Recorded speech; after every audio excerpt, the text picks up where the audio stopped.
You may have seen that Elon Musk posted this, that his Doge team discovered that FEMA sent $59 million to luxury hotels in New York City to house migrants, and that they took this money from American disaster relief, and instead of spending it on Americans, they spent it on immigrants, and that they were taking it back. People got fired over this.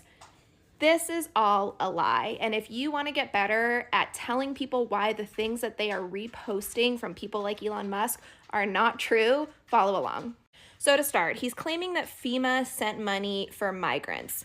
FEMA, like every organization that is given money by the government, has very strict rules of how they can spend money. So I'm already suspicious of this. Let me look it up. So I want to know, what are some FEMA programs for migrants? And this is what I see, the Shelter and Services Program. Let's click on that. So I click and see that this program was passed by Congress in 2023 under the Consolidated Appropriations Act, and it's to provide shelter and related activities to non-citizen migrants. So there's Musk's first lie. He's claiming this money is being spent on illegal migrants and on illegals, when it's not. It's being spent on non-citizen migrants, and non-citizen migrants are someone who are here legally. Migrants are not the same thing as undocumented immigrants, and the two are constantly used interchangeably when they don't mean the same thing. Migrants enter through a legal port of entry. They are here legally, and they are awaiting their case to be heard in the U.S. immigration system.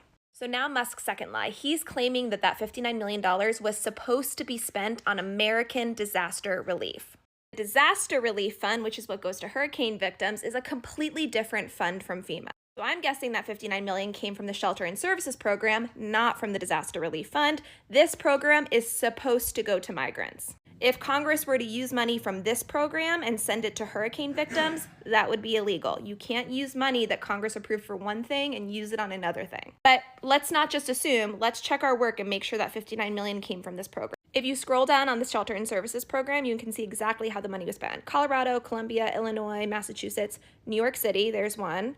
And then down here, you can see all these states it goes through. So Doge isn't finding fraud. They're looking at publicly available information and trying to make you believe that they're finding things that have been kept secret. This information is all here for you to look at. So then if you type in New York, you can see all the money that Congress approved went to New York City as a part of this Shelter and Services Program. There's 20 million up here, 500,000, 38 million. I'm not going to include this Buffalo one because that's not New York City. So just to really, really check our work, let's add those numbers together and see what we get. There's the 20 million, there's the 511,000, and here comes the 38 million.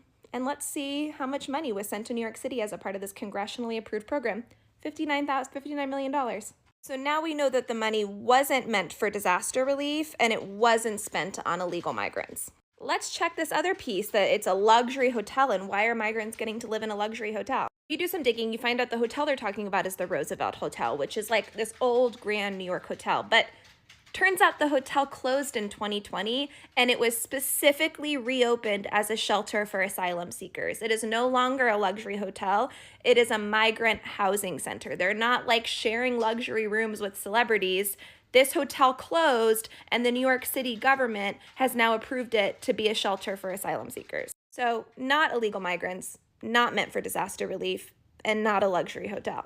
But let's, if you're still here, let's dig a little bit deeper. Why was this program even approved? I've heard all these people say, like, why is money not going to Americans? Why is this money being spent on migrants? So this was approved in the Consolidated Appropriations Act of 2023. Let's go find that act.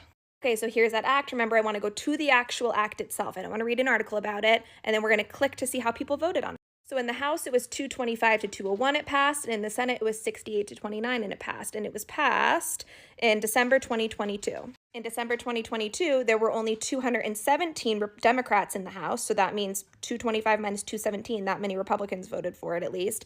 And in the Senate, there were only 50 Democrats, so at least 18 Republicans voted for it. So Republicans voted for the act that created the Shelter and Services Program. And are only Democrats benefiting from this? Where we typed New York before, let's type Texas. Oh, look, red states are also benefiting from this program. And if you're like, okay, well then more money needs to be put into the Disaster Relief Fund to help hurricane victims, let's look at how they voted.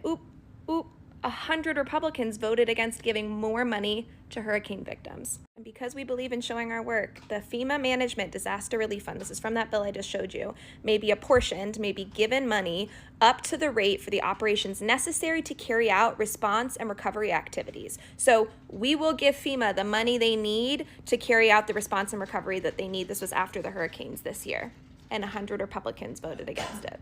So in summary, did the New York City government take money from hurricane victims and spend it on migrants?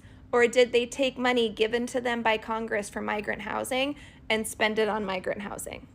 And as always, say no to clickbait.